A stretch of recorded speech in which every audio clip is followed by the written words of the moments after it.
Hamilton. Welcome to What's Hot in Hamilton. I'm Ryan. I'm Adam. And today we have a very special guest. Adam, who's here with us today? Chrissy Angel. And she is a community creator, and she's doing a little patronizing, and she's going to tell us all about that today. Well, welcome, Chrissy. Thank you. So let's start out with the name because it's really catchy. So you said it originated from the poorhouse. It did. I was there talking about some of the ways that I was being more involved in the community and getting into some of the places. And I had said to a friend of mine, I said, I would patronize the absolute heck out of this town. And I said, but I would only be, a little patronizing. And that's how I came up with the name of it. Yeah. I like that. Because when I first heard it, I'm like, that sounds condescending. A little bit snarky. I like that though. So do you find that when you're approaching a business with wit and humor, you get a little more welcoming and the welcome mat thrown out more than just saying, hey, I want to interview you or talk about your business? Yeah, I'm not a cold person, so having that little edge of sarcasm kind of shows them ahead of time who I am. Like, okay, she's got a little bit of sense of humor, there's a little self-deprecation there, and I really am at that point where I'm like, okay, I'm a little funny, I'm a little cute, and they're like, I bet you kind of would be fun to have in here. So that it does lead off with that warmth. Okay. So Chrissy, you're a born and raised Hamiltonian. How has the city changed since you were a kid to now, and what makes this the perfect time for patronizing the city? Okay, so growing up here, we had a lot of that. Anytime we go to a different football game, something like that, you get the side eye. You're like, ooh, you're from Hamilton. And anybody who grew up here can tell you we went through that, or late 90s, early 2000s, where you're like, oh, you're really cool. Where do you live? Well, I live in Hamilton. Oh. But I have heard that. Yes, I've heard it, and that was like the Hamiltucky era. If you've ever heard that, if you grew up here, you all know what I mean. When they told us we were from Hamiltucky, I remember that. But now we have so many big things happening here that it's like, I want to get out there and patronize these businesses, put a microphone in front of them, and show the surrounding areas. We are not that. Like, this is the place to be. This is no longer do you have to go to Cincinnati or Westchester or wherever to have the same experiences we can now get in our own backyard. So the people who don't know that, I'm like, hey, buddy, get on down here. This is the place. I mean, you're not wrong. No, not wrong. So you mentioned you worked in finance and small business. So how does that change your outlook on when you're viewing these businesses in Hamilton? It really lets you see behind the curtain. Working in finance and doing a lot of work with small business here in Hamilton specifically, you are walking into someone's love. Like, this is a labor of love. This is something they've poured into. This is their dream. And you've seen, like, pay no attention to the man behind the curtain. Like, You see Oz in that. You see the magic in that. And you know that for everything that you buy when you walk in the door, you're feeding their family. Maybe you have met their family. Maybe they've come in and I've seen exactly what it looks like. So you're seeing beyond that partition where you think, oh, this is this business, but I see the person. And in many times I have seen the literal person that runs them. So there is that difference in reference for me. And that makes that is part of our community. Like, that's the pride and the that every business owner takes in it. Is you've just said it, like, the behind the curtain, but they're also involved in the business. Right, so because it is a very personal thing. Like, you walk into the local boutique down on Main Street and you're seeing a coffee mug, and the owners are seeing, their kids' baseball team. Right. That's how that changes. Mm-hmm. And when you can marry those things together and you see how commerce and community become this beautiful blend in this society, and here in Hamilton, you want to see that thrive. Yeah. Mm-hmm. Not to mention the owners get behind the counter. You'll see them clean the table. Oh yeah, absolutely. Yeah, you see that more often in this community than I think I've seen it anywhere. Yeah, and also the community between all the businesses as well. And just the business owners and how tight they are as well. It's not like that they see each other as they're collaborating together and building the community, and not necessarily competitive. Right. It's collaboration over competition. Yeah. Collaboration over competition is what drives the community, and that's how you feed back into it. Yeah. So Chrissy, talking about the local revenue, how does a patron just going to a local business and buying a coffee, how does that help add revenue to the city?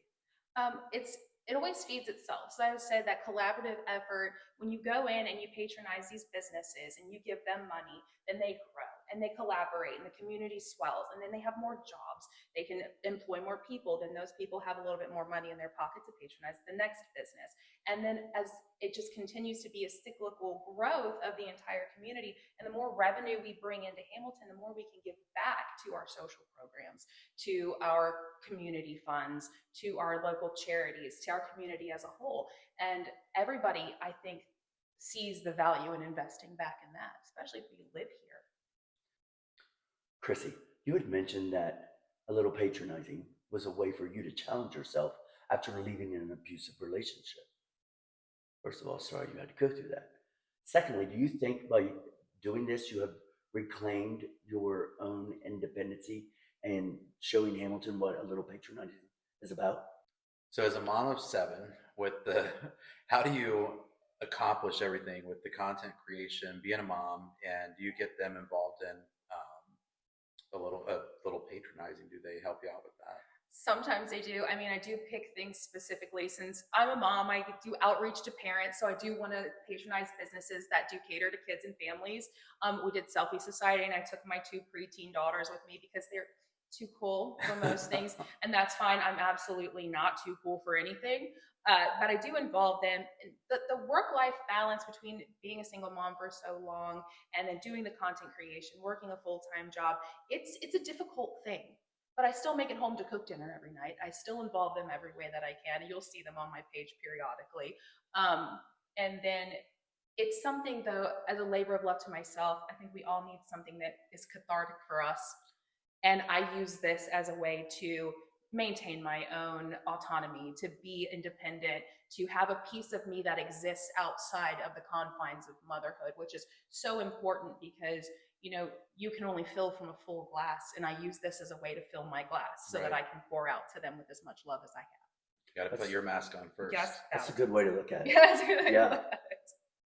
So what are some of the local resources and nonprofits in Hamilton right now that really need our support? I know that one in the spotlight right now is It Takes a Village Hamilton. Definitely get on there and follow the page. She wants to hit 1,000 people by the end of the week. Oh, we're doing that. We're at 700 right now. That. Yeah. Yeah. So what resources and nonprofits do you think need the spotlight right now? I was going to touch on It Takes a Village Hamilton. I mean, Rose Hurley is a force to be reckoned with, and she is ready. She's got the experience knowing the ways that the city works, how the social services here work as well. And anything that we can put behind her as she's moving forward is going to be valuable input. I know that when I was leaving an abusive relationship, I didn't have resources. I didn't know where to find them, and I didn't know how to start on my own again. And what Rose does has far-reaching value beyond anything that I think I can see right now, but I know she does. She's a visionary, and if I can put a little bit of voice behind that, she can take that the whole way. Right. It's not about, can you get food stamps? Can you get transportation or childcare? It's how do you bridge the gap? Right. And then how do you get in touch with those resources? And she handles all of that. Yeah, she does. So if we could put a microphone behind her, she's going to roll all on her own, but push. Right. And the help too, like just with coming, you talk about the collaboration in the community with all pulling that together. I've seen that just in the past week or so with, she's been on social media with the charitable organization for almost 2 weeks now. And just seeing the drive behind that. And that shows again, like you talked earlier about the community. Right. And getting that groundswell of support, things like getting involved in your neighborhoods with 17 Strong, getting behind someone like Rose, who is helping bridge the gap in the resources. I know that in April, we have the Concert for a Cause, which is benefit pediatric cancer. I'm getting ready to start, a little social media blitz on that too, if you guys want to be involved. They're actually going to be on here. I did talk to Amanda. She said she's coming on. Yeah. So we can get that going in all the right directions and make sure it's about making sure people know that these things exist. Right. And the more that we collaborate on getting that information out, the more far-reaching it becomes. So I am a local business patronizer. So I reach businesses, I reach families. Then you have people like Mullet Review, who does food resources. Right. You know, then he's reaching people who are foodies, who are looking for a place to go. We all have the local piece in common, Right. but each of us stretches out different ways beyond that. Yeah. So when we have a common cause, then we reach all of the parameters because not all of us have the same audience. Right. Right. And I think Hamilton's listening because it takes a village. Hamilton, they're responding. Yeah. Ever since the show, her page is blowing up. Yeah. And you know, Hamilton wants this. Our community has that hometown core. We want the businesses to thrive. Right. We want the communities to thrive. We want those social services to take off. We are all proud of where we come from. Chrissy, if you could wave a magic wand and change something about the way Hamilton supports its entrepreneurs, what would that be? I would make sure that the people could see the personal. If I could wave a magic wand, I would give everybody the ability to see through the glass of the front of the stores and see the people behind that. Because I think that if we had the ability to see the heart that goes into the dreams that everybody here has made, that we would be much more apt to go buy our hat at a local boutique as opposed to going to a big box store. We would be more inclined to go to a mom and pop coffee shop as opposed to a Starbucks. I mean, because you start to see where that feeds the family. And Right. if I could do that, anything in the world, it would be give everybody the ability to see what's behind that curtain. Well, to piggyback off that, Yeah. when you go to like Macy's or like you said, a brand, Yeah. then you'll get like, can I help you? And then they're gone. But here in Hamilton, when you go to a business, they want to have a conversation with you. They want to get to know you. And it's not just so they can sell you something. Like, it's a community. It is. It's a community. I mean, I can walk into the poorhouse downstairs and I know Tony and Rami. And then I've been called out by name at several places. People know you. People Yes. want to know you because it's not, to them, it's not a one-off. They aren't a Macy's where they can say, well, I can take your business or leave it. Here in the community, they're like, we want your business. We Right. care about your family. I would walk in, they'll be, how's your daughter in New York City? And I'm like, you remembered that? They go, well, it was worth remembering. Right. And they make you feel like you were worth remembering. And that's the feeling that gets you coming back. So you take that moment. They remembered you, you remember them. And you know, one small thing that goes a long way is if they know your name and they call you by your name, that says so much. They care. They care and they're there. They're present in their own building. You know, they believe in themselves. And I want to be able to give the community the eyes to believe in them also. Right. You know, like Tony and Rami had the comedy show. They started that. Amazing, by the way. Oh, so amazing. And the first comedy show was invite only. Mhm. It wasn't just anybody can come. Like they took the time to give invites. They did. They had personally invited people. I mean, and when I walked into the room the night of the invite only show, it was like, they really think that I am somebody. And I'm like, nobody tell them that I'm not. And that walking in that, I was there too, and walking in that room was the heart and soul of the a community. piece of the community. And there's so many other people out there, but that, like the people that showed up for that to support them in that was just what our spotlight on the community is. Yeah, and everybody does that. It was a cross section of all the people in the community who believe in it. And Right. that's what they were Yes. telling Tony and Rami that night.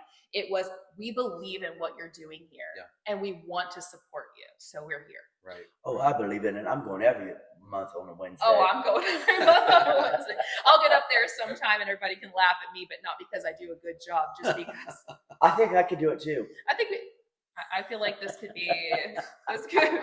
make this work.